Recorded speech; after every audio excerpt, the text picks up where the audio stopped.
Hello guys! So for today's video, maaga tayo nagising kasi may check-up tayo sa aking OB. So after naman ng check-up ko, demiretso naman kami ng town. And guess kung nasaan tayo?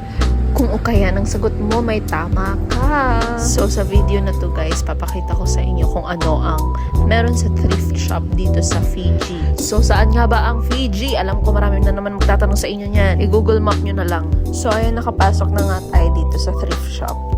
So on the left corner, meron sila dito mga bling-bling. Mga kung anek-anek. Eyeglass, ganyan. Tingnan nyo naman ang dami. Bracelet, necklace, tapos ito naman sa kabilang side, may mga shoes, sandals, heels. Look at that. Oh my gosh, ang gaganda. Swerte mo pa kung makakuha ka ng branded. Dito naman sa gitnang side, puro mga damit. Yan. Oh, meron pa mga shoes dito.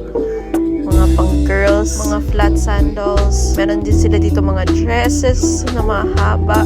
Tapos mga bags. Hindi lang yan yung mga bags nila guys. Mamaya papakita ko sa inyo. Ayan, kung makikita nyo, meron din sila mga long sleeve jackets. So yung mga ukay dito guys is from Australia, New Zealand, ganyan. Oh, look at this guys. Oh my gosh, ang cute niya. Hindi lang kasya sa akin. Alam niyo naman, pa 6 months preggy na tayo. Look at this bag. Mamaya papakita ko sa inyo yung details nun. So ayan, tingin-tingin lang tayo hanggang sa may makita tayong maganda. Okay, go! So yun, may mga shoes na naman. Tapos meron dito mga brick and bracks, mga baso, ganyan, plato, kutsara, tinidor, whatever. Ayan, meron ulit sila mga dress, tapos mga shoes. Tingnan nyo yun, ang cute kasi mayroong sulat sa gilid konti. Cute sana kasi hindi rin kasya sa atin. So ayan, tingin-tingin tayo. Na-amaze lang ako guys sa mga ukay nila dito kasi yung iba talaga in good condition. Yung iba branded tapos may tag pa.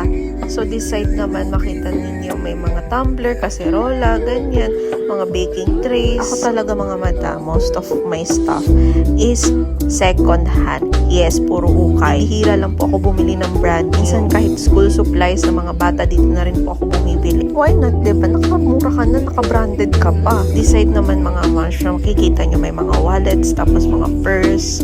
Meron ding saklay. Ay, syempre hindi natin bibilhin yan. So, nasa right side na pala tayo mga moms. Dito naman may mga kung anek-anek. May mga jars. Yung jar na yan, brand new pa yung nasa. So, ito na nga yung bag. Ay, ang cute nito.